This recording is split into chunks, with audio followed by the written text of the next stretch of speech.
अपने संपूर्ण जीवन में अभी तक के कथा क्रम में पहली बार भक्तिमती बाई साहब श्री मीराबाई जी का चरित्र भी पहली बार गांधी धाम में गाने का अवसर प्राप्त हो रहा है। बस विराज, बस वहीं धर दो भैया, बस हाँ बस वहीं धर दो। तो ये सुख आप सब लोग देते हैं, निश्चित ही यहाँ के जल में कुछ तो है जो ऐसे भाव दास के अंदर प्रकट करवा रहे हैं या आप सबके भीतर भी प्रकट हो रहे हैं। हमारे इस कथा के आयोजक जो हैं, निमित्त मात्र जिनके भाव प्रकट हुए, ऐसे श्री बाबू भाई हम्बल, ये हम्बल ही होगा,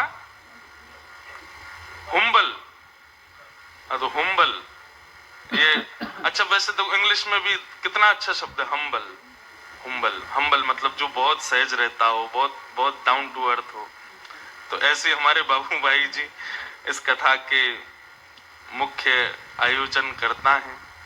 और विशेष रूप से प्रेरणा तो उनकी पुत्री के मनस्थ में प्रकट हुई जब प्रथम गांधी धाम में आना हुआ, यहाँ पर वाचन हुआ कथा का। उस भाव से उनका भाव हुआ कि हमें कथा का क्रम रखना है।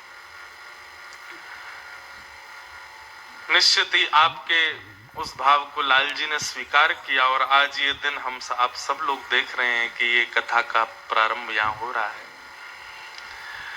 बंधुओं, आप सबसे प्रार्थना, हम थोड़ी सी ज्यादा ही हिंदी बोलेंगे, गुजराती तो हम पे बिल्कुल ही नहीं आती और हिंदी भी थोड़ी कठिन वाली कभी कभी निकलती है। और मीराबाई का चरित्र है तो बीच बीच में थोड़ी ब्रज भाषा भी आएगी, थोड़ी राजस्थानी भाषा भी आ सकती है। तो आप सब लोग कृपा कर ध्यान पूर्वक सुनिएगा, प्रसन्न मुद्रा में बैठिएगा ताकि हमको कहने में सुख मिले। तो बहुत आनंद का अनुभव हो रहा है और गांधी धाम की भूमि पर पुनश्च आगमन लाल जी का इस बात को सिद्ध करता है कि यहाँ से ठाकुर जी प्रसन्न है। हमारे प्रेम जी और किरण बाई जी, इनसे तो मिलना होता ही रहता है मेरा। आप कभी भी मैं गुजरात आऊं तो निश्चित आते हैं और कभी भी आप भी जहां भी कथा होती है वहां पहुंचने का प्रयास करते हैं। तो निश्चित ही इस कथा का कोई भाव लाल जी ही चाहते होंगे, इसलिए कथा हो रही है। आपके मेरे चाहने से नहीं हो सकता है। तो आओ, आज से इस मंगलमय चरित्र को हम प्रारंभ करते हैं जहां भक्तिमती मीराबाई, कथा का नाम पहले हमारे अभिषेक जी ने रखा था भक्तिमती मीराबाई चरित्र। तो जब मुझे बताया मैंने कहा भाई बहुत बड़ा नाम है और नाम कुछ ऐसा हो जिसमें ठाकुर जी का नाम भी आवे। भक्तिमती मीराबाई चरित्र, मैंने कहा मीराबाई को स्वयं शायद आनंद नहीं आवेगा जब तक गिरधर का नाम संग ना जुड़े, तब तक उनको भी सुख नहीं मिलेगा। तो फिर नामकरण इस क्रम का हुआ मीरा के गिरधर। अधिकतर जितने भी पद मीराबाई के हैं उनमें भी मीराबाई अपनी छाप ऐसी छोड़ती हैं, मीरा के प्रभु गिरधर नागर। मानो यहीं से ही मीराबाई का भाव आप समझ लो। कोई भी व्यक्ति कुछ श्रेष्ठ करता है तो अपनी छाप छोड़ता है, अपने ऊपर श्रेय लेता है। मीराबाई ने जहां भी छाप लगाई है अपने पदों में, अकेली मीरा के नहीं, मीरा के प्रभु गिरधर नागर, मीरा के गिरधर। जैसे वृंदावन का नाम सुनते ही कृष्ण याद आते हैं, द्वारिका का नाम सुनते ही कृष्ण याद आते हैं, बद्रीनाथ का नाम सुनते ही कृष्ण याद आते हैं, जगन्नाथपुरी का नाम सुनते ही कृष्ण याद आते हैं। ऐसी बंधु हमारी भक्ति हो, हमारा नाम कोई लेवे कृष्ण याद आवे। मीरा का नाम लें तो अधिकतर किसी के हृदय में कोई स्त्री नहीं आती होगी। मीरा का नाम लेने से किसी के चित्त में कोई मानव नहीं आता होगा। निश्चित मीराबाई का नाम लेते ही सबके चित्त में कृष्ण प्रकट होते। ये भक्ति की सार्थकता है मीराबाई की। कहां कृष्ण कृष्ण कहने से कृष्ण प्रकट नहीं होते, लेकिन आप किसी नास्तिक व्यक्ति के सामने कह दो मीराबाई, चित्त में तुरंत कृष्ण प्रकट हो जाएंगे, उसके चित्त में हृदय में तुरंत ऐसा आएगा श्री कृष्ण की भक्त मीरा। हमारी भक्ति भी ऐसी हो, मीराबाई के नाम से ही हम लोग प्रथम बात सीखते हैं। मीराबाई का जब आप चरित्र सुनेंगे ना बंधुओं, तो मीराबाई के रूप का वर्णन जब किया जाता है तो इतनी सुंदर है मीराबाई, इतना सुंदर स्वरूप है, बिल्कुल कमल जैसे नेत्र, जैसे कहते हैं ना कि ठाकुर जी के अर्चक ठाकुर जी जैसे होते चले जाते हैं। क्यों ठाकुर जी के अर्चक ठाकुर जी जैसे इसलिए हो जाते हैं क्योंकि उनका श्रृंगार लालन पालन सब ठाकुर जी ही करते हैं। मैं अपनी कथाओं में कहा करता हूं, जो ठाकुर जी की नित्य सेवा करते हैं वो ठाकुर जी जैसे ही होने लग जाते हैं। निश्चित है जो बड़े भाव से ठाकुर जी की सेवा करता होगा वो भले ही रंग से सुंदर ना हो, रूप से सुंदर ना हो, लेकिन फिर भी ऐसा हो नहीं सकता कि उसमें सुंदरता दिखे ना, वो कहीं ना कहीं से तो सुंदर लगेगा। मीराबाई बहुत सुंदर है, परंतु बंधुओं सबसे बड़ी बात मीराबाई की सुंदरता की ये है कि मीराबाई के सौंदर्य को देख करके किसी के हृदय में कोई भाव, सांसारिक भाव उत्पन्न नहीं होता। आप सब लोग समझ रहे हैं मैं कहां अंकित कर रहा हूं। मीराबाई के सौंदर्य को देख करके, उनके रूप माधुरी को देख करके, उनके रूप लावण्य को देख करके कभी किसी के हृदय में सांसारिक भावनाएं उत्पन्न नहीं हुई, बल्कि मीराबाई का रूप देख करके जिसके हृदय में सांसारिक भाव आए भी होते थे ना, मीराबाई को देख के वो नष्ट और हो जाते थे। ऐसा मीरा का रूप, ऐसा मीराबाई का स्वरूप। कोई कामी, क्रोधी, लोभी, मोही, ईर्षा, द्वेष, अभिनिवेश, अहंता, ममता आदि अवगुणों से युक्त व्यक्ति भी होता था ना, तो मीराबाई के स्वरूप को देख करके एक क्षण के लिए उसका वो भाव नष्ट हो जाता था। हमारी भक्ति की सार्थकता यही है। मीराबाई के रूप को देख करके कभी किसी के चित्त में सांसारिक व्यवहार प्रकट नहीं हुआ। मीराबाई के चित्त रूप को देख करके कृष्ण का ही स्मरण होता था, ठाकुर जी की याद आती थी।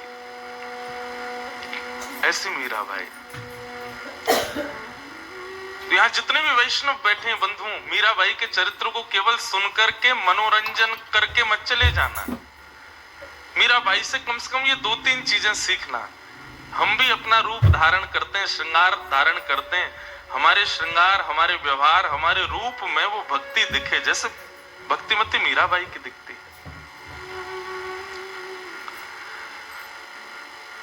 श्रीमद् भागवत में, अच्छा देखो, ये तो निश्चित ही है कि भागवत जी तो हम छोड़ने वाले नहीं है। पिछली बार भी जब वृंदावन रसामृत हुआ तो भागवत तो बीच बीच में आई जाती है। मुझे ऐसा लगता है कि मीराबाई को मीराबाई बनाने में सबसे बड़ी सहायक यदि कोई है तो श्रीमद् भागवत। अभी आएगा मीराबाई के चरित्र में सब कुछ पुष्ट होता चला जाएगा। मीराबाई की जो भक्ति है उस भक्ति का स्वयं ठाकुर जी उल्लेख करते हैं भागवत में। जब नवयोगेश्वर संवाद होता है श्रीमद् भागवत में, जहां 9 योगेश्वर राजा निमि को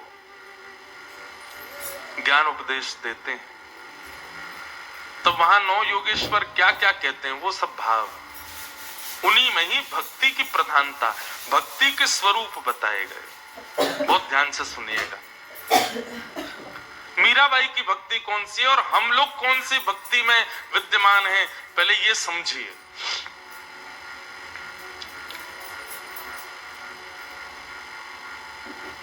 उत्तम, मध्यम और साधारण 3 प्रकार की भक्ति होती है। उत्तम भक्ति का रूप क्या है? सर्वभूतेषु यः पश्येत् भगवद् भावमात्मनः भूतानि भगवत्यात्मन् एष भागवतोत्तमः। बहुत सावधानी से सुनो सब लोग। सर्वभूतेषु यह पश्येत भगवत भावमात्मनः भूतानि भगवत्यात्मन एष भागवतोत्तम। उत्तम भागवत का लक्षण क्या है? भागवत मतलब भक्त। उत्तम भागवत का गुण क्या है? तो कहते हैं सर्वभूतेषु यह पश्येत भगवत भावमात्मनः, नेत्रों के आगे दिखने वाले हर जीव में, हर वस्तु में, हर भाव में श्री कृष्ण विराजमान है, ऐसा दर्शन करता हो। मीराबाई किसी काले व्यक्ति को देखती ना, तो जो काला व्यक्ति जिसकी सब अपेक्षा करते थे, अरे देखो ये तो काला है, अरे देखो ये तो ऐसा है, ये तो वैसा है, मीराबाई जब उसको देखती तो उसके पास चली जाती और उसको देखने लग जाती। काला व्यक्ति या काली स्त्री जो भी होती वो आके कहती, आप हमको ऐसे क्यों देख रहे हो? सब तो हमारे रूप को देख के इधर उधर भागते हैं, आप हमारे रूप को देखने आई हो। मीराबाई कहती, मैं तुम्हारे रूप को देखने इसलिए आई हूं क्योंकि कृष्ण ने तुम पर कितनी कृपा की है। बोले कृपा? क्या कृपा की मुझ पर? बोले अपना वर्ण तुमको दिया है, कृष्ण वर्ण है, श्याम सुंदर भी काले हैं और उन्होंने अपने जैसा वर्ण तुमको भी प्रदान कर दिया, तुम कितने सौभाग्यशाली हो। बंधुओं, सब में ठाकुर जी को देखने का मतलब ये नहीं है कि जिसको देखो उसी को ही श्री कृष्ण मान के प्रणाम करो, उसी की बलैया लो, उसी को माला पहनाओ। सब में कृष्ण को देखने का मतलब है कृष्ण में अनंत गुण हैं, उन गुणों को सब में खोजो, सब में देखो। छोटे छोटे बालक कई बड़े ऊधमी होते हैं तो हम लोग सहज ही बोलते हैं कन्हैया है, कन्हैया जैसा ऊधम मचाता है, बाल कृष्ण है। लेकिन छोटा बालक है इसलिए हमको उसमें ठाकुर जी दिखते हैं। जैसे वो विकार युक्त बड़ा होता है तो उसमें हमको दोष दिखने लग जाते हैं, उसमें फिर ठाकुर जी नहीं दिखते। मीराबाई की दृष्टि ऐसी नहीं है। उत्तम भागवत की दृष्टि ऐसी कि सामने जो दिखे सब में हम गुण ही देखें, सब में हम ठाकुर जी को ही देखें, सब में हमको कोई ना कोई सद्गुण ही दिखाई दे। स्पष्ट श्रीमद् भागवत में लिखा है, जो सर्वभूतेषु यह पश्येत भगवत भावमात्मनः, जो सब में मेरा दर्शन करे और जब मुझको देखे तब मुझ में ही सबको देखे। यही माताजी हैं, यही पिताजी हैं, यही पति हैं, यही पुत्र हैं, यही सखा हैं, यही बंधु हैं, सब कुछ यही है जो सामने दिख रहे हैं। ये दो भाव जिसके हृदय में हो वो उत्तम भक्त है। हमारे भीतर हैं ये दोनों भाव? नहीं। अभी अपनी दृष्टि घुमा के अगल बगल आगे पीछे देखो, किसी में आपको ठाकुर जी दिख रहे हैं या ठाकुर जी जैसा गुण दिख रहा है? नहीं दिखेगा। या फिर ठाकुर जी का दर्शन करने जाओ तो सबको ही ठाकुर जी में दिख जाए, ऐसी भावना भी हमारी नहीं है। तो उत्तम भागवत हम तो नहीं बने अभी। मीराबाई उत्तम है, अभी एक गुण सुना, अभी देखना बहुत सारे गुण बताएंगे, सब मीराबाई में घटते हैं।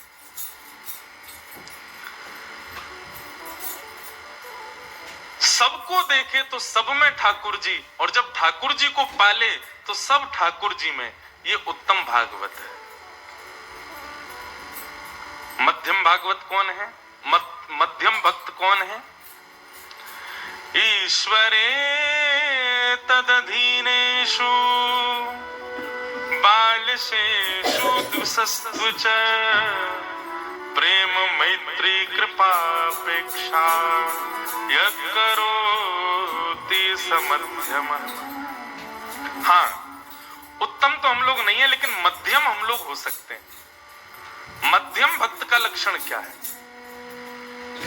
तो कहते हैं ठाकुर जी से तो प्रेम करे और तद अधीनेषु, भगवान के जो अधीन है मतलब भगवान के जो भक्त हैं उनसे मैत्री करे। मतलब भगवान के अधीनों के प्रति भगवत भाव नहीं है। ठाकुर जी अलग हैं, भक्त अलग हैं, ऐसी भावना आ गई। उत्तम भागवत तो भक्त को भगवान को समान ही मानता। अभी अभी चैतन्य महाप्रभु को अनुगत्य प्राप्त करके मीराबाई का जो पद था वही हमने गाया। उसमें मीराबाई क्या कहती हैं? कहां तो यशोदा मैया के उखल में बंध जाते हो, कहां तुम माखन चोरी करते हो और यहाँ पर विरक्त भाव में घूम रहे हो। हे श्री कृष्ण, तुम ही गौर चैतन्य के रूप में प्रकट हुए हो, मैं जानती हूं। मीराबाई कह रही। भक्त में और भगवान में भेद नहीं मानता उत्तम भागवत, वो समभाव रखता है। लेकिन मध्यम भागवत भेद मानता है, ये भगवान है, ये उनके भक्त हैं, इसलिए मध्यम हम लोग हो सकते हैं, उत्तम नहीं है हम लोग। बहुत सावधानी से सुनना। आप लोग कहेंगे मीरा चरित्र कहना, ये तो भागवत जी सुना रहे हैं। नहीं, जब तक ये पुष्ट नहीं करेंगे तब तक आपको लीलामृत में कहीं ना कहीं इन्हीं आधार पर ही कथा चलेगी। इसलिए आधार की पूर्ति के लिए ये सुनना तो आवश्यक है।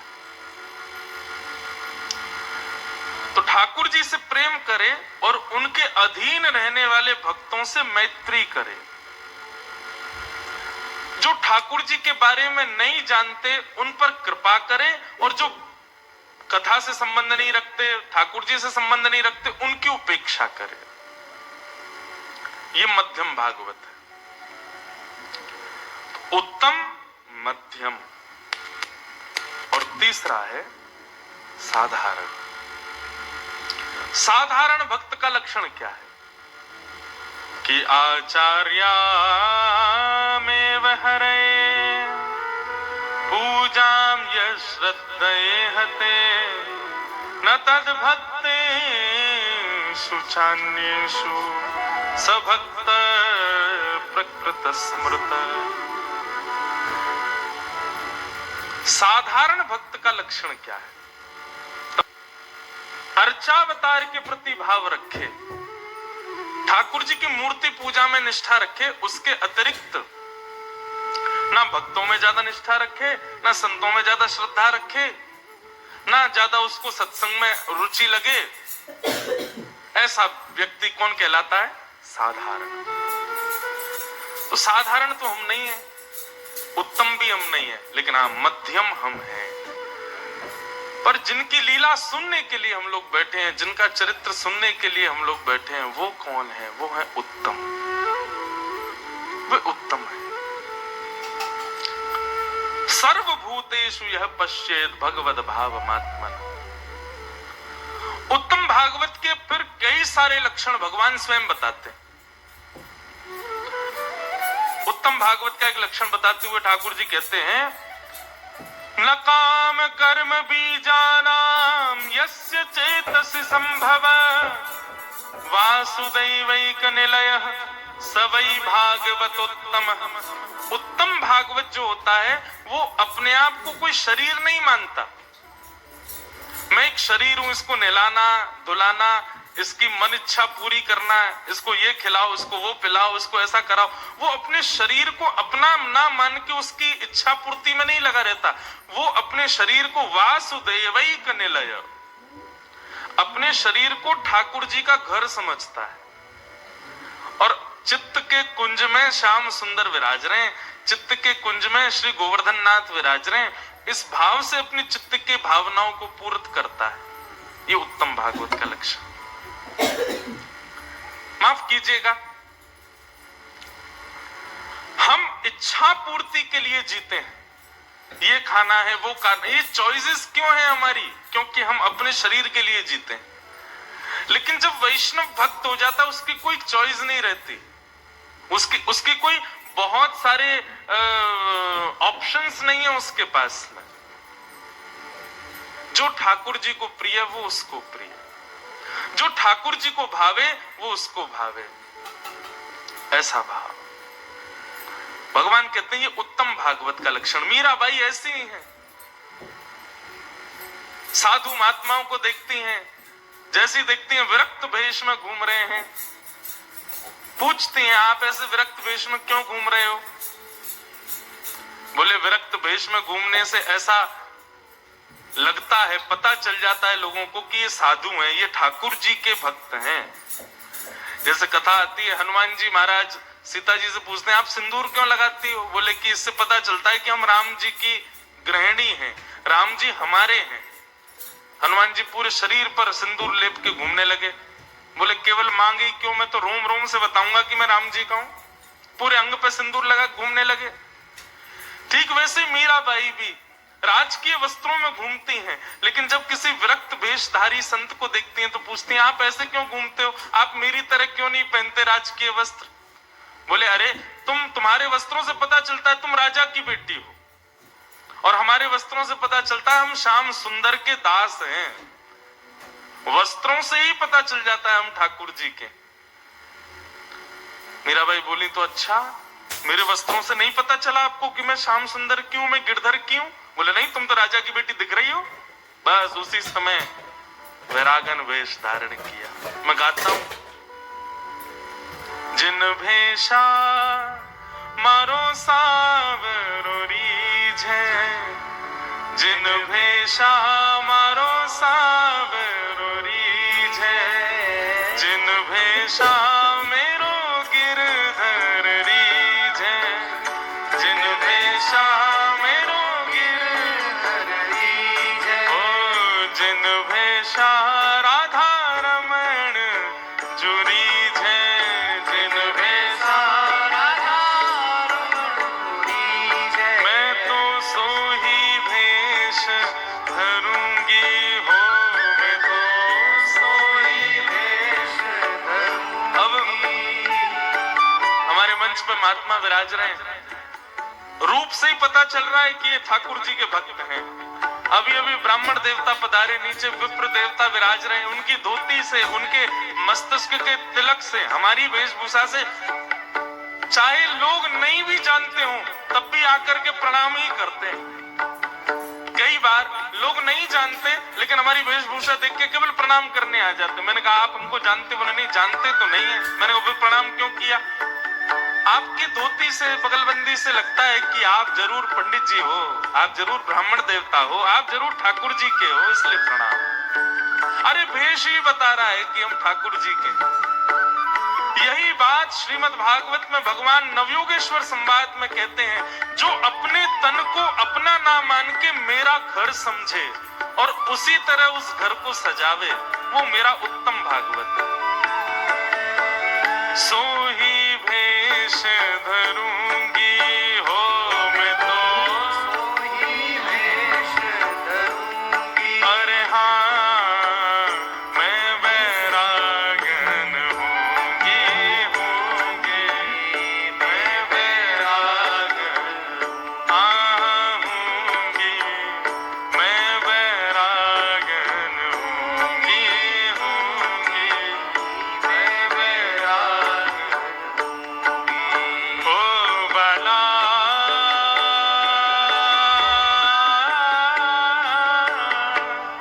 मैं वैरागन होंगी, होंगी, मैं वैरागन होंगी, होंगी, मैं वैरागन होंगी, मैं वैरागन होंगी,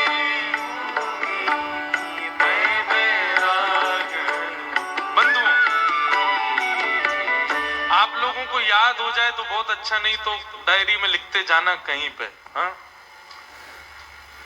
उत्तम भागवत जो कि मीराबाई हैं, उनका पहला लक्षण क्या बताया? जो सब में मुझको देखे और जब सबको देखे तब मेरा ही अनुभव करे, सबको मुझ में देखे और मेरे को मुझ में ही सबको देखे, ये पहला लक्षण। दूसरा लक्षण, जो अपने तन को अपना ना माने, अपने तन को मेरा ही निलय, निलय कहते हैं घर को। लकाम कर्म बीजानाम यस्य चेतसि संभव वासुदेवैक निलय सवै भागवतोत्तम, उत्तम भागवत है। तीसरा उत्तम भागवत का लक्षण क्या बताया? तीसरा लक्षण बताया, न यस्य कर्म न यस्य जन्म कर्माभ्याम न वर्णाश्रम जातिभिः सज्जतेऽस्मिन् अहं भावो देहे वै स हरिप्रिय। न यस्य जन्म कर्माभ्याम न वर्णाश्रम जातिभिः। बोले उत्तम भागवत ना तो किसी जाति का होता है, ना किसी वर्ण का होता है, ना किसी कुल का, खानदान का।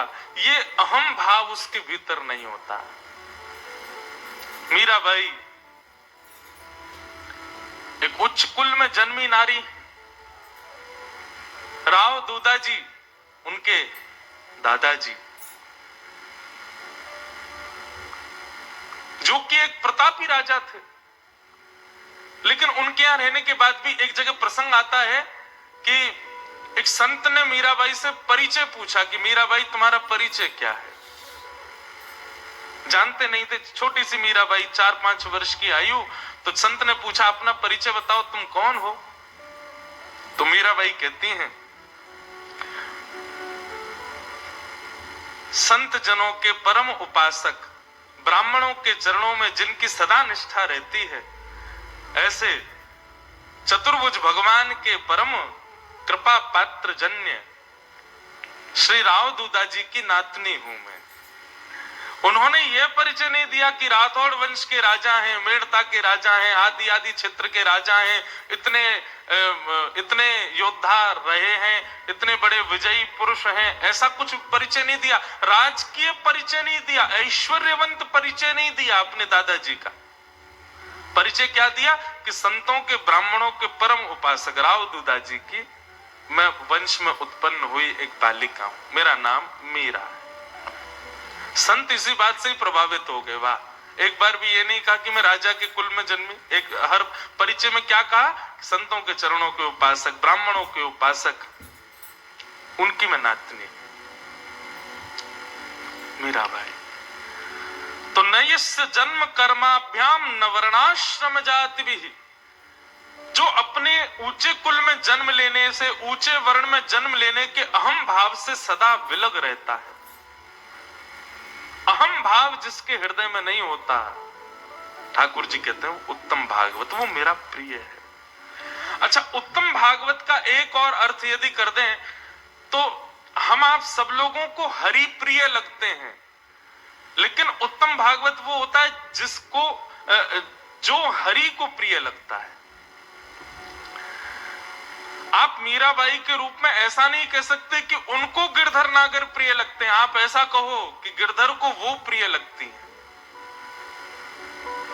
ठाकुर जी तो सबको प्रिय लगते हैं, लेकिन मीराबाई ठाकुर जी को प्रिय लगती है।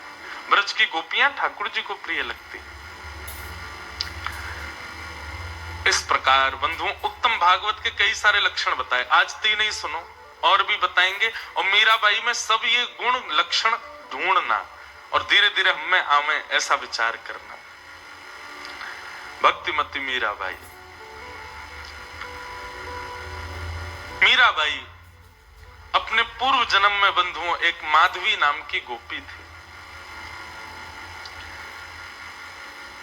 एक बात सदैव याद रखना, जब तक विरह व्याप्त जीवन में नहीं होगा ना, तब तक ठाकुर जी का दर्शन नहीं हो सकता। ठाकुर जी को जीवन में प्रकट विरह ही करेगा। भक्ति में विरह नहीं आया, ठाकुर जी प्रकट नहीं होंगे। मीराबाई का विरह बहुत बड़ा है। हम लोग सुनते हैं पूरा जीवन उन्होंने विरह सहा, पूरा जीवन नहीं बंधुओं, पूरे एक युग तक मीराबाई ने विरह सहा है। माधवी नाम की गोपी है मीराबाई। नन्हे से गोपाल जी अपने द्वापर युग की कथा, पहले पूर्व जन्म की कथा सुने मीराबाई की।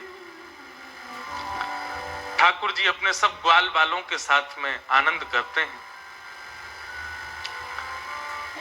सब ग्वाल बालों के साथ में ठाकुर जी, नन्हे से गोपाल जी खेल रहे थे। मधुमंगल, श्री दामा आदि ये सब, तन सुखा, मन सुखा, धन सुखा, ये सब ठाकुर जी के सखा हैं। बहुत ध्यान से सुनो।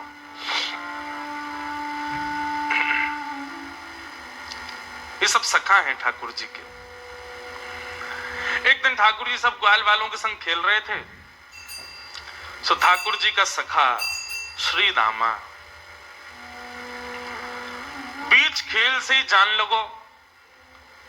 ठाकुर जी बोले, अरे भैया कहां को जा रहे हो?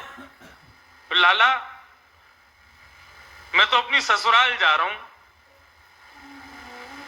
ठाकुर जी तुरंत पहुंच गए श्री दामा के पास, हाथ पकड़ लियो। बोले, ससुराल जी कौन सा काम है भैया? ब्रजभाषा समझ में आ रही है? देखो भैया, आप सब लोग अधिकतर यहाँ अहीर समाज के लोग बैठे, आप सब लोग ब्रज से ही हो, आपके सब पूर्वज ब्रज के ही हैं। ब्रज भाषा तो समझ में आनी चाहिए, आपके द्वारिकाधीश की भाषा है। ठाकुर जी बोले भैया ये श्रीदामा जे कौन सा गांव है? ससुराल। श्रीदामा बोलो अरे बाबड़े ससुराल गांव ना होवे।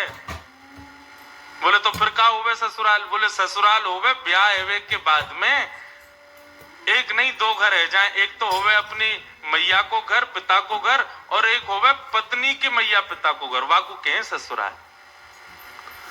ठाकुर जी बोले तेरी बात मेरे पल्ले ना पड़ रही लाला। अरे ससुराल का होवे मुझको जल्दी बता। बोले अरे ससुराल मतलब पत्नी को माई को। ठाकुर जी बोले पत्नी जी पत्नी कौन होवे भैया? श्रीदामा समझा रो है। अरे लाला तू तो बड़ो भोरो है, नेक बड़ो है जाएगो तो तेरो ब्याह है जाएगो, तेरी पत्नी आ जाएगी। ठाकुर जी बोले मेरी पत्नी आवेगी? बोले हम बे तो फिर मेरो ससुराल कहाँ है? श्रीदामा बोला मोह का पता तेरो ससुराल कहाँ है, जब ब्याह होगा तब पता चलेगी तेरो ससुराल कहाँ है। अब तो ठाकुर जी हट करने लगे, बोले ना मेरो ससुराल बता, मेरो ससुराल कहाँ है? श्रीदामा बोलो अरे अपनी मैया तो जाके पूछ ले, तेरी मैया बता देगी तेरो ससुराल कहाँ है। ठाकुर जी खेलते कूदते आज घर आए। यशोदा मैया रसोई घर में प्रसाद सिद्ध कर रही है। ठाकुर जी आके गोद में बैठ गए, बोले मैया मेरो ससुराल कहाँ है? अब तो जैसे ही मैया ने सुनी मेरो ससुराल कहाँ है, लाला बोल लो। मैया बोली लाला ये कहां से सीख आयो? बोले आज मैया मैं खेल रहे हो तो श्रीदामा अपनी ससुराल गए हो, तो वो बोलो मैं ससुराल जा रहा हूं, तब से मेरे मन में आ रही मेरो ससुराल कहाँ है। मैया बोली ससुराल लाला जब ब्याह है जाएगो तब आएगो ससुराल। बोले जय श्रीदामा कह रहा हूं मेरो ब्याह कब होएगो मैया? बोले अरे अभी तू बड़ो तो है जा लाला, तू पे मोह दोनों आवे ना, मैं खवाऊं तो खावे, मैं चलाऊं तो चले, मैं उठाऊं तो उठे, मैं नवाऊं तो नावे। जब बालक बच्चे सब अपने आप अपने कामन को करन लगे तब उनको ब्याह कर दियो जाए, तब उनके काजे बहू आवे, तब ससुराल होवे। ठाकुर जी बोले मैया मैं सब काम कर लूंगा अपने आप, तू मेरे ब्याह करा दे और मेरे काजे बहू लिया।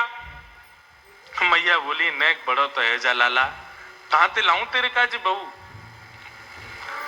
ठाकुर जी बोले या तो मेरे काजे बहू ला, नहीं तो श्रीदामा अपनी बहू ला रहा, बाकी बहू को मैं ले आऊंगा, वो बहू मेरी है जाएगी। मैया जोर से हंसी, बोले लाला तेरी बात ऐसी ऐसी बात बनावे, बैठो बैठो। मैया बोली करा दूंगी तेरो ब्याह, ज्यादा चिंता मत करे।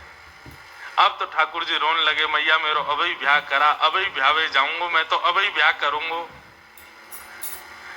यशोदा मैया परेशान है गई, बोले लाला चल करा दूंगी तेरो ब्याह, अब रोवे मत।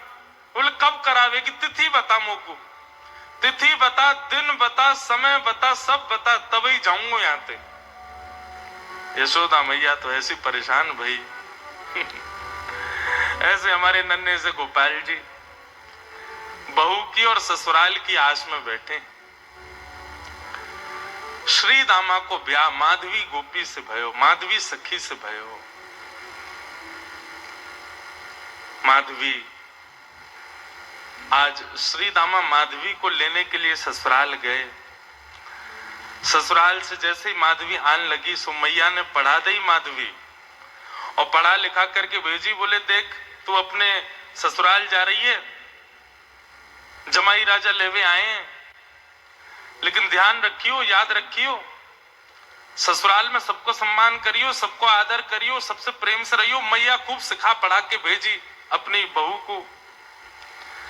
लेकिन तेरे पति को एक सखा है, वाको नाम कृष्ण है, बस वहां से सावधान रहियो। क्यों मैया वहां से सावधान क्यों रहूं मैं? बोले अरे मैंने सुनो है वो कन्हैया जाको अपना रूप दिखा दे, जाको एक बार अपनी तिरछी नजर से देख ले, वाको फिर गृहस्थ आश्रम गृहस्थ जीवन बर्बाद है जाए। वो फिर वही को देख तो रे, वाके रूप में कछु जादूगर है वो जाकू देख ले, वाको अपना बना ले, फिर वो अपने पति को ना रहे वही को है जाए। माँ की बात सुन करके माधवी घबरा गई। बोले ऐसा कैसा है कि पति छूट जाए वासे? बोली यही मारे मैं कह रही हूं, तू सब कछु करियो लेकिन तू मुख को वचन दे के जा, वाह कृष्ण को अपना मुख मत दिखाइयो। चाहे चाहे तो कुछ जीवन भर घूंघट करके रहना पड़े लेकिन कृष्ण को मुख मत दिखाइयो। माधवी बोली मैया मैं वचन दे के जा रही हूं, वह कृष्ण को मुख नहीं दिखाऊंगी। श्री दामा माधवी को लेकर के ब्रज जा रहा है। श्री दामा पहले ही माधवी से चर्चा करते आ रहे हो रास्ता भर।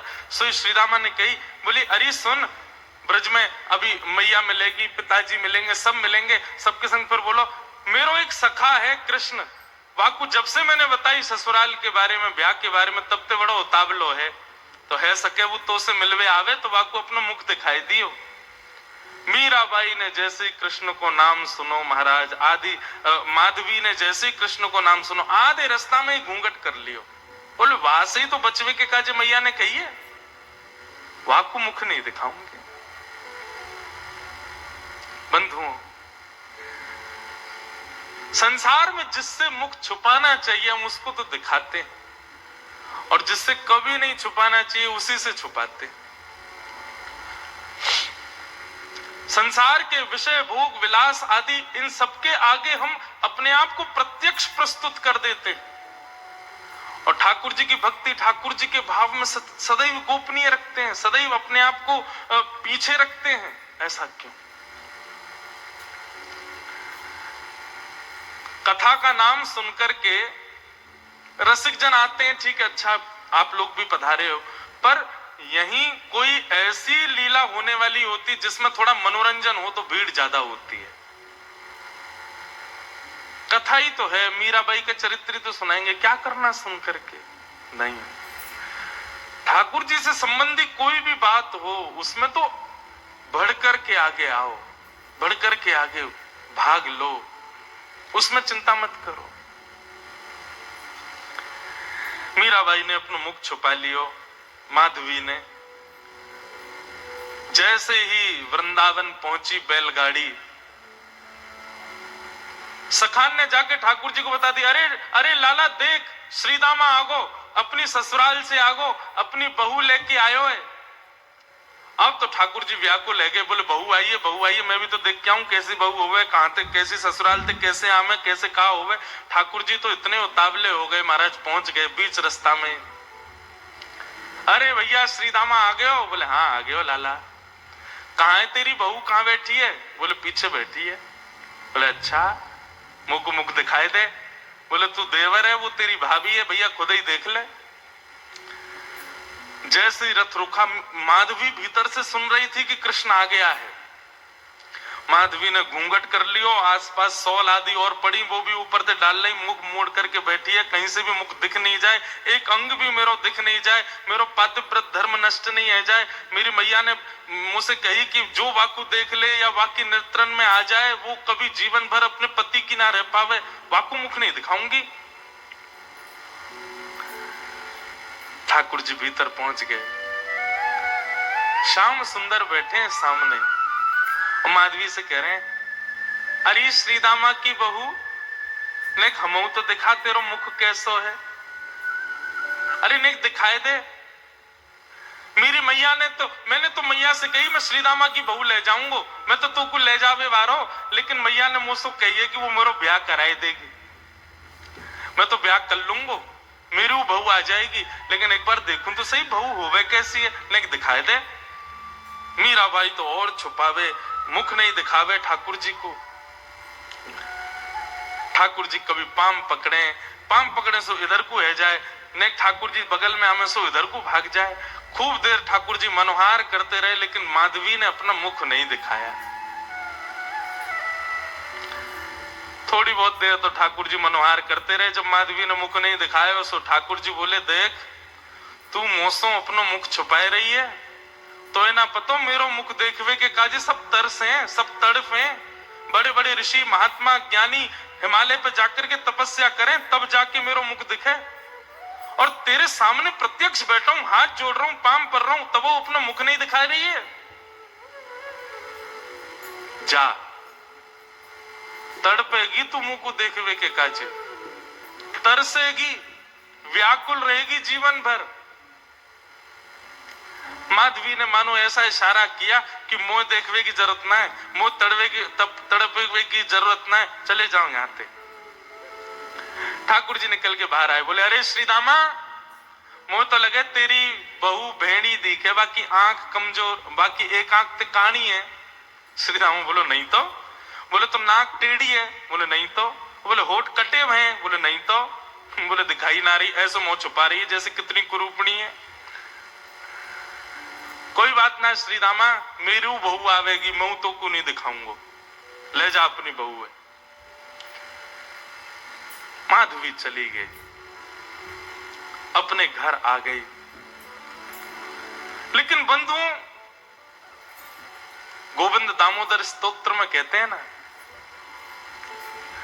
ग्रहे ग्रहे गोप वधू कदम्बा, सर्वे मिलित्वा समवाप्य योग्यम, पुण्यानि नामानि पठन्ति नित्यम, गोविंद दामोदर माधवेति। ब्रज में तो और कुछ होता ही नहीं है, हर घर में केवल कृष्ण की चर्चा चलती रहती है। सुबह उठने से लेकर रात्रि सोने तक केवल कृष्ण कृष्ण कृष्ण। कृष्ण ने ऐसो कियो, कन्हैया ने ऐसो कियो, अरे आज तो नंद को लाला वहां घूम रहे हो, अरे आज तो नंद को लाला वहां डोल रहे हो, सब जगह यही चर्चा। अब माधवी सोचे इन पे और कोई बात ही नहीं है, अगल बगल की सब गोपियां, पूरे घर गृहस्थी की कोई बातचीत नहीं, बस पूरे दिन वो नंद को लाला ऐसो करे, नंद को छोरा ने आज तो ऐसो कियो, अरे आज तो माने ऐसो कियो, पूरे दिन वही की चर्चा। अब माधवी कहे किससे, अपनी सास से कहे, अगल बगल की गोपियों से कहे, बोले तुम लोगन पे और कोई बात ना है, कभी बैठ जाओ, कहीं चले जाओ, 24 घंटा या कृष्ण कृष्ण कृष्ण कृष्ण वही की चर्चा करते रहो, और भी तो कई बातें गृह गृहस्थी की कर लो भैया, ये 24 घंटा कन्हैया। एक गोपी बोली, अरे ये नई नई आई है का अभी ब्रज में? बोले हम बे अभी नहीं आई है। वो कितने दिन आए गए? बोले 3 दिन आए गए। वो 3 दिन आए गए, एरी गोपी, एरी माधवी, तेने कन्हैया देखो अभी तक, या कन्हैया की दृष्टि पड़ी तो पे? माधवी बोली, मैं नहीं दिखाऊंगी वाकू अपना मुख, मेरी मैया ने मनाई करके भेजो है कि वाकू मुख दिखावे से यही स्थिति है जाए जो तुम लोगन की, अपनी पति की चर्चा नहीं करो, वह नेक से कन्हैया की चर्चा कर रही हो, मैं तो ना दिखाऊंगी वाकू मुख। गोपियां सब बोली, यही मारे तेरे मुख से वाक्य काजे ऐसे दुर्वचन निकलने हैं। अभी तेने वाको मुख देखो ना है, अभी तेने वाको रूप देखो ना है, यही मारे ऐसे बोल रही है। अरे जाद ना वो छवि दिख जाएगी ना, जाद ना वो मोहनी मूरत सांवनी सूरत तेरे चित्त में बस जाएगी ना माधवी, तू भी हमारी तरह वही की चर्चा करेगी। माधवी मन में सोचती भी है, ऐसा कहा है वाक्य रूप में जो और कोई चर्चा ना आवे चित्त में।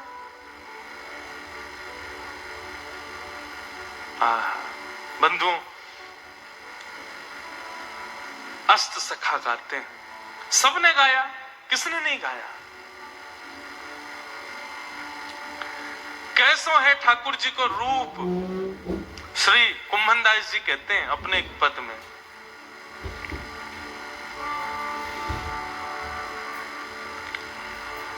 नैना पलक लागे नहीं रूप देखे।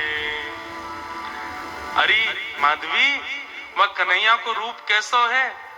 बोले नेत्रन से जब वो सामने दिखेगा ना, तो जैसे पलक मानो झपकनो अपने आप को भूल जाएंगी, ये पलक नीचे आनो भूल जाएंगे। आज हम संसार की कोई वस्तु देखें तो पलक ना जाने कितनी बार झपके, हमें खुद को पता ना चले। बोले श्याम सुंदर जब नेत्रन के सामने आएंगे तो पलक भी भूल जाएंगे कि हमको झपकना है, ऐसा रूप है वाको।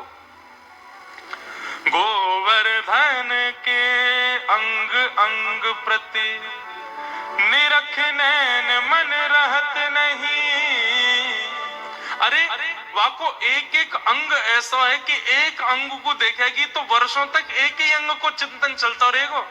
ऐसा ना है कि एक बार में नेत्रन को भी देख ले, मुख को भी देख ले, कानन को भी देख ले, हाथ भी देख ले, पाँव नहीं, एक बार में एक ही अंग दिखेगा और वही कोई चिंतन चलता रहेगा। कहरी कहो कछु कहत न आवे, चुत चुरायो वे मांग दही। कहा कहूं, वाक्य रूप को वर्णन ना कर सकूं। माधवी बोली ऐसा काय वाक्य रूप में?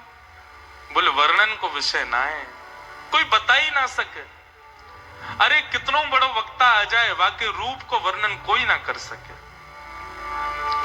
कुंभन दास प्रभु के मिलवे की, कुंभन दास प्रभु के मिलवे की, सुंदर बात सखियन सो कहे।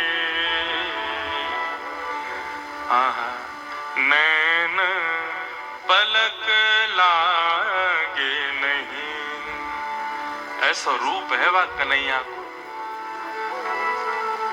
अब तो माधवी पतो चल जाए या गली में कन्हैया है तो वह गली में ना जावे, पतो चल जाए कि यहां से अभी गुजरे तो वहां नहीं जावे, हर जगह से अपने आप को बचावे। लेकिन मैं अपनी कथा में कहा करता हूं बंधुओं, 5000 साल पुरानी बात नहीं, आज भी वृंदावन आपके भीतर पंच रसों से कृष्ण को प्रवेश कराता है। आज भी देखोगे तो श्री कृष्ण दिखेंगे वृंदावन में, कहीं नहीं तो दीवारों पे दिख जाएंगे, कहीं नहीं तो कहीं भी दिख तो जाएंगे।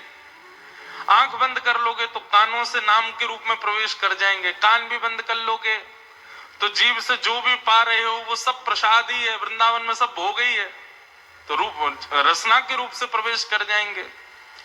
मुख से कुछ खाओगे नहीं, नेत्रों से देखोगे नहीं, आंखों कानों से सुनोगे नहीं, तो नासिका से प्रवेश कर जाएंगे।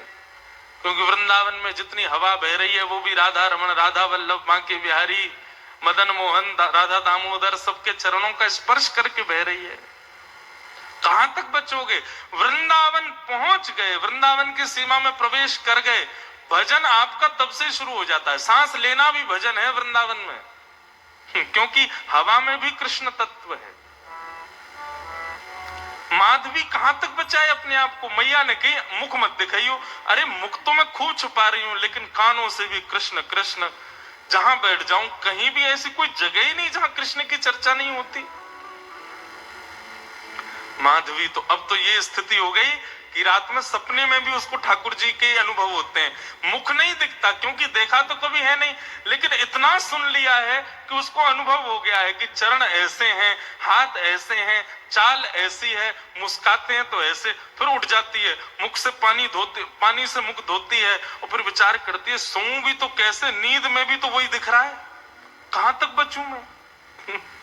माधवी की स्थिति 24 घंटे चिंतन में श्री कृष्ण श्री कृष्ण श्री कृष्ण।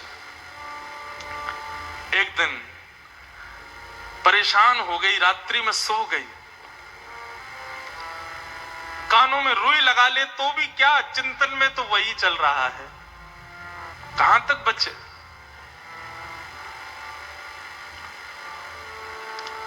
रात्रि में सोई थी, आज मानो मीराबाई को ऐसा लगा कि सुबह हो गई है, और तुरंत उठ करके हाथ मुंह धो करके माधवी ने मटका उठाया, यमुना जल भरने के लिए निकल पड़ी।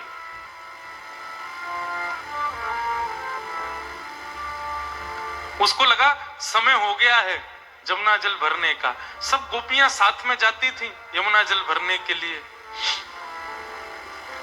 लेकिन मीरा आज माधवी समय से पहले ही उठ करके चली गई। उसको लगा कि समय हो गया है और पहुंच गई यमुना के तट पर। तट पर जाकर के देखा अभी तक कोई भी नहीं, अकेली मैं, बाकी सब कहां चली गई। हो सकता है मुझे विलंब हो गया हो, या मन में भाव आया मैं जल्दी आ गई हूं तो कोई बात नहीं, भर लेती हूं, आई गई हूं तो। अकेली है यमुना के तट पर माधवी। जैसे ही यमुना जल भरने लगी मटके में। रोज उठा के लेके जाती है खुद ही, लेकिन आज मटके में जल जैसे ही भरा, उठाया तो उठे ना, भार बढ़ गया है, भारी हो गया है।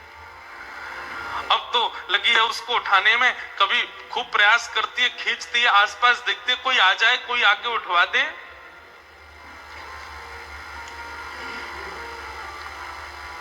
इतने में ही बांकी अदा से अपनी चाल चलते भये, त्रिभंग लली श्याम सुंदर, कमल कटाक्ष नेत्र हैं, सुंदर दंतावली चंदन की सुगंधी से आच्छादित करते हुए मार्ग को पहुंच गए यमुना के तट पर। माधवी आसपास देख रही है, कोई दिखे तो आवे, उठवावे। तभी दृष्टि पड़ी श्याम वर्ण, नन्हे से श्याम सुंदर छोटा सा बालक।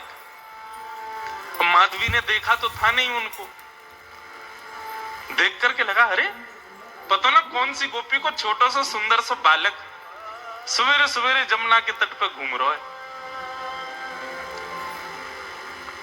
मीराबाई ने तुरंत आवाज दी, अरे ओ लाला, अरे ओ भैया, नेक आइयो, इतको आइयो। ठाकुर जी कूदते फांदते अपनी चंचल अदा से, कभी यहां देखें कभी वहां देखें, ऐसी मधुर मुस्कान उनकी, पहुंच गए माधवी के पास।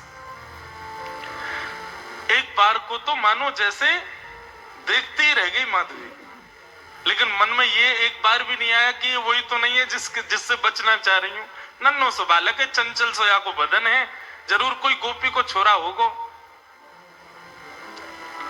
मटकी रखी है और माधवी ने कही, अरे लाला, तूने किए जल की भरी, यमुना जल की भरी मटकी ने ऊंचाए दे, मुंह पे उठना ही रही है, बहुत भारी है गई है। ठाकुर जी इशारों करके बोले, हाँ मैं उठवा देता हूं। अब भाई जैसे मीराबाई माधवी उठाने लगी, ठाकुर जी ने अपनी दोनों भुजान को वहां में मानो जैसे एक भाव जैसा दियो, सोई मटकी उठ गई। अब मटकी तो उठी, ठाकुर जी नेक से नेक उठा के इतनी ऊपर तक कर देते, लेकिन ज्यों ज्यों मटकी उठाई ठाकुर जी त्यों त्यों लंबे रहते चले गए और बिल्कुल मीराबाई के सन्मुख खड़े है गए। ऊंचाई करके जैसे मटकी शीश पे धारण कराई, शीश पे मटकी धारण करते ही माधवी ने अपने नेत्रन से सामने देखो, और जैसे ही सामने देखा, आहा, वरहा पीडम नटवर वपुः कर्णयो कर्णकारम, विभ्रदवास कनक कपि संवै जयंतीम चमालाम, रंध्रान वेणु वधर सुधया पूरयन गोप वृंदै वृंदारण्यम, स्वपद रमणम प्राविशद गीत कीर्ति।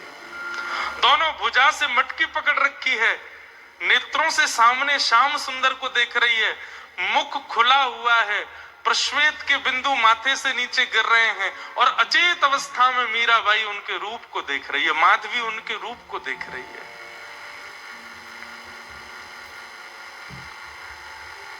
ठाकुर जी के नेत्र ही तो खतरनाक है सबसे ज्यादा। एक बार दृष्टि पड़ जाए तो फिर कोई और के रह नहीं पाओगे। मेरे मन में बंधुओं आता है कि हम ठाकुर जी के दर्शन करके पुनः सहज इसलिए हो जाते हैं क्योंकि हमने उनको देखा, उन्होंने अभी हमको नहीं देखा।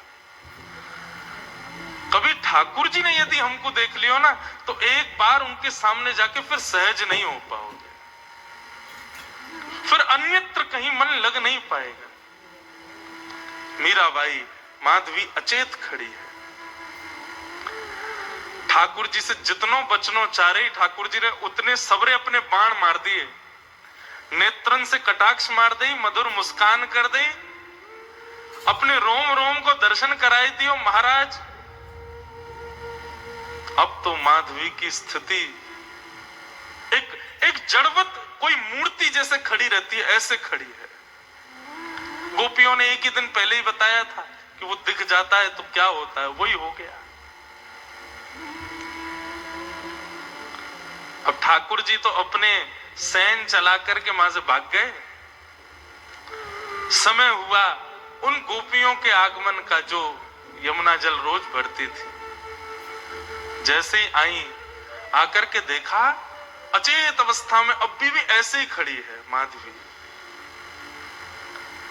सबने आकर के देखो, अरे ये तो हमारी माधवी है, अरे ऐसे कैसे खड़ी है भैया, अरे सांप सूंघ गए हो का है गो, ये तो ऐसे मूर्तिमंत है कि खड़ी है। कोई हाथ पकड़े, कोई पांव पकड़े, कोई मुख को खींचे, थोड़ी हिलावे, लेकिन बिल्कुल मूर्तिमंत। नेत्रों से केवल 2 अश्रु बिंद गिर रहे हैं, आंखें पलक झपक भी नहीं रही हैं, मानो केवल देह खड़ा हो, चित्त वृत्ति तो ले गया अपने साथ, खड़ी। एक गोपी बोली, अरे का है गो, कोई न टोना कर दियो का, कोई न मंत्र फूक दियो का। एक गोपी मंद मंद मुस्काई के बोली, बोले कहीं ऐसा तो ना है नंद जी को छोनाया ने देख लियो होए। अरे जो ज्यादा वासे बचवे को प्रयास करे वो वही कोई पकड़े। ये बहुत घूमती ना, वाकू नहीं देखूंगी, वाकू मुख नहीं दिखाऊंगी, वासे वाकू की तरफ नहीं करूंगी। मुझे लगा कहीं वही ने तो याकू अपनो दर्शन नहीं करा दियो।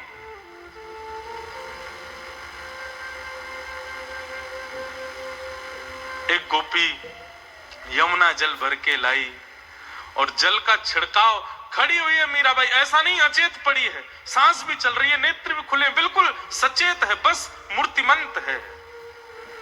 पानी का छिड़काव किया, मुख पर जैसे जल मारा, तब मानो जैसे रुकी हुई श्वास आई हो और जल पड़ते ही मूर्छित होकर के गिर पड़ी माधवी। जल का छिड़काव किया, पैरों को मलना शुरू किया, हाथ दबाए, तब जाकर के चेतना आई और चेतना आकर के उठते ही बोली, वो कहां है, वो कहां चला गया, उस सांवरो सो कटाक्ष नेत्र। अरे कोई गोपी को बालक आया हो, इतनो सुंदर और बार बार बोलते बोलते मूर्छित हो जाए, फिर चेतना आवे, फिर मूर्छित हो जाए, फिर चेतना आवे, फिर मूर्छित हो जाए। सब गोपियां चिंतित नहीं मुस्कुरा रही हैं। अब जैसे ही माधवी चेतना में आई, आते ही बोली, तुम सब मुस्कुरा रही हो, मेरी स्थिति तो देखो, मुझ को ज्वर चढ़ रहे हो है, मुझसे चलो ना जा रहे हो, मुझसे उठो ना जा रहे हो, मेरी स्थिति ऐसी क्यों हो रही हो, तुम सब मुस्कुरा रही हो। तब एक गोपी बोली, तेने कोई और को लाला ना देखो, तू जैसे बचवे को प्रयास कर रही ना, वही आयो तेरे पास, वही नंद नंदन, वही श्याम सुंदर, वही हमारी यशोदा जी को लाला, वही तेरे खसम को मित्र कृष्ण, वही आयो।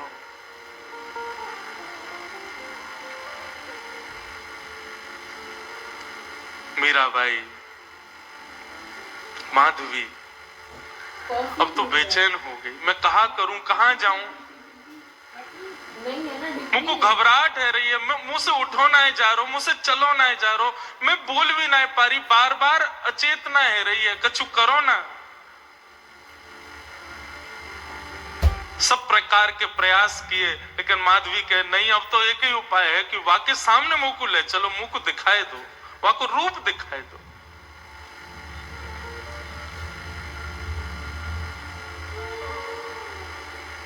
बंधुओं, कृष्णदास जी सही कहते हैं,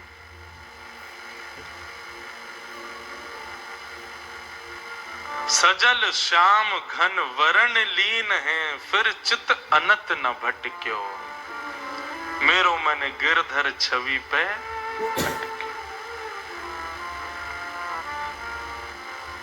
मेरो मन गिरधर छवि पे अटक्यो, मेरो मन गिरधर छवि। आओ बंधुओं, माधवी मीरा इनके चरित्र को सुन तो रहे हम, पर ये स्थिति होना असंभव है, पर जिसके संग भी होती है ना, उसको ब्रह्म सुख जैसा लगता है। माधवी कह रही है मुझे कष्ट हो रहा है, लेकिन कष्ट अनुभव ऐसा है भी नहीं कि मुझे कष्ट हो रहा है। सांसारिक देह की स्थिति पूछो तो मैं कष्ट में हूं, पर मेरी अंतरात्मा से पूछो तो मैं ब्रह्म सुख में हूं, मुझे आनंद आ रहा है। मुझे छेड़ो मत, रहने दो इसी अवस्था में। ऐसी स्थिति हो गई माधवी की। मेरो मन गिरधर छवि पे अटक्यो, मेरो मन गिरधर छवि पे। बंधुओं सुनो, नेत्र बंद करके अपने चित्त में ठाकुर जी का स्मरण करो, दिव्य झांकी का अनुभव करो और संग संग गाओ, मधुर भाव से गाओ, ठाकुर जी को याद करके गाओ। मेरो मन गिरधर छवि पे अटक्यो, मेरो मन गिरधर छवि पे अटक्यो, मेरो मन गिरधर छवि पे अटक्यो, मेरो मन गिरधर छवि पे अटक्यो। ओ ललित त्रिभंगी चाल पे चल के, ललित त्रिभंगी चाल पे चल के, ललित त्रिभंगी चाल पे चल के, ललित त्रिभंगी चाल पे चल के, चिबुक चारू गड़ी ठटक्यो, ओ चिबुक चारू गड़ी ठटक्यो, मेरो मन गिरधर छवि पे अटक्यो, मेरो मन गिरधर छवि पे अटक्यो, मेरो मन गिरधर छवि पे